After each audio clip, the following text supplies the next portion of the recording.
Good morning, good afternoon, or good evening. Wherever you are in the world, look around you. The modern executive landscape is a whirlwind of deadlines, demands, and relentless pressure. We chase growth, market share, and profitability with an almost religious flavor in our life, but beneath the polished suits and the confident presentations, how many of us feel a genuine sense of peace? How many leaders, despite their towering achievements, secretly battle stress, anxiety, and an insatiable desire for more?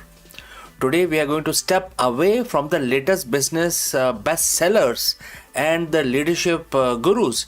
We are going to journey back time over 7,000 years to an ancient battlefield where the timeless conversation took place. A conversation that holds a profound secret for every CEO, every manager, every aspiring leader seeking not just success but true sustainable peace. We are talking about Bhagavad Gita, often called the ultimate leadership blueprint or manual. And specifically, we are going to unlock the wisdom of chapter 2, verse 71. It's a verse that on surface might seem counterintuitive to everything we have taught in the business school. And it stands, and the quote starts: peace comes to one who gives up all desires for self enjoyments, give up his ego, give up greed, as well as a sense of ownership. Well, let's read that again. Give up all desires for self enjoyment, give up his ego, give up greed, as well as sense of ownership. In a world that champions ambition, self interest, and aggressive acquisition, this verse offers a radical yet incredibly powerful alternative path. Let's break down this. First, give up all desires for self enjoyment and give up greed. Does this mean we shouldn't strive for success, wealth, or a comfortable life? Not at all. The Gita is not advocating for any kind of just going away in the forest and sitting on meditation.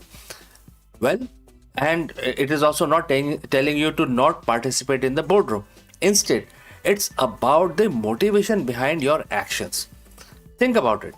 When our primary driver is a personal gain, solely for our own enjoyment, our own comfort, our own status, our actions become inherently stressful.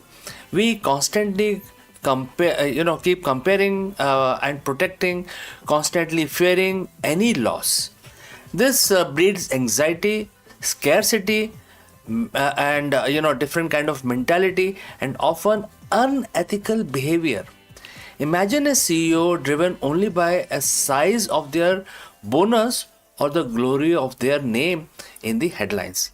Every decision comes like a tug of war between their personal agenda and the greater good of the company, the employees, or even society.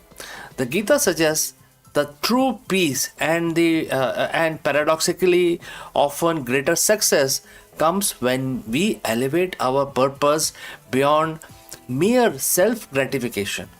When our desires shift from what's there for me in this to how can I serve.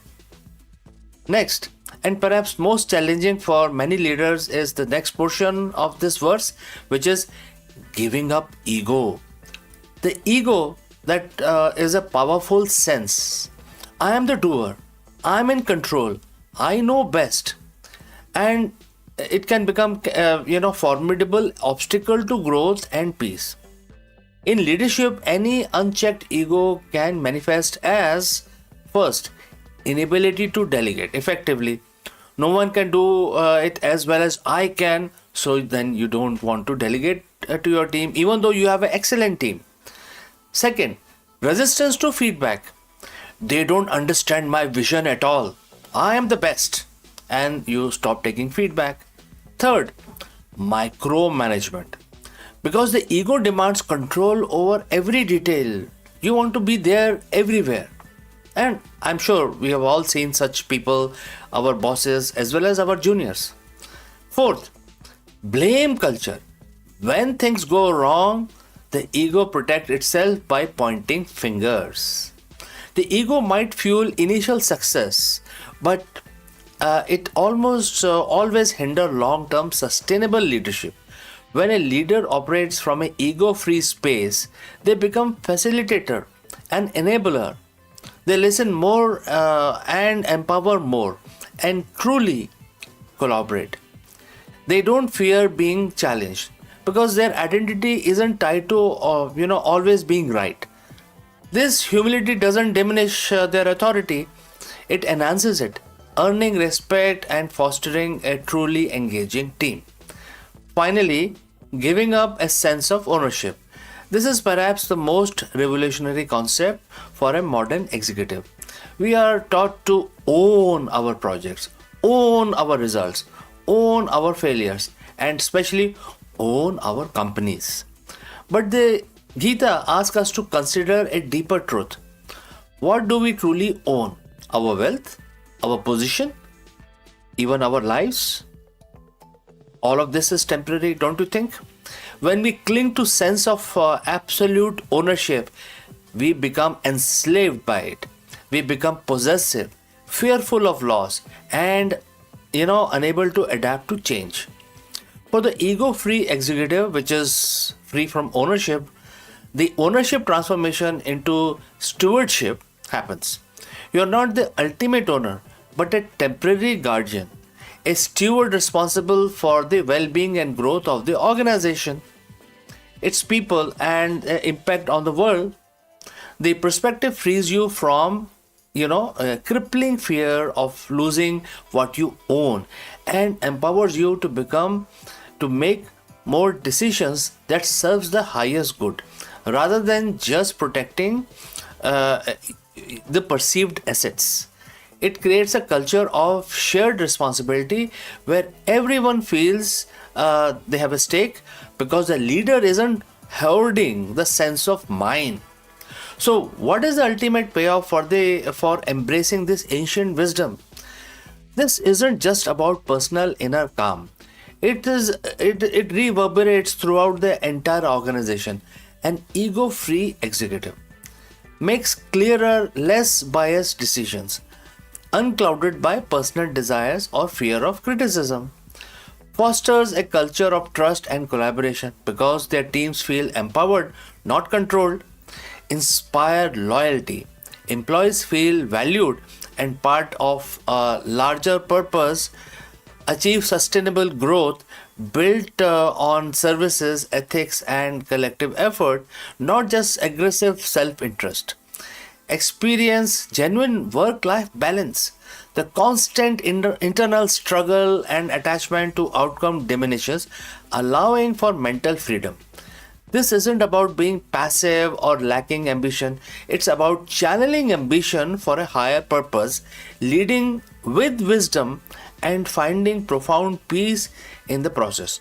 So, how can you apply chapter 2, verse 71 today in our own, real environment? First, reflect on motivations.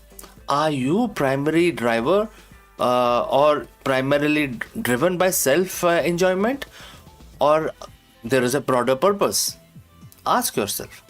Number 2, practice humility.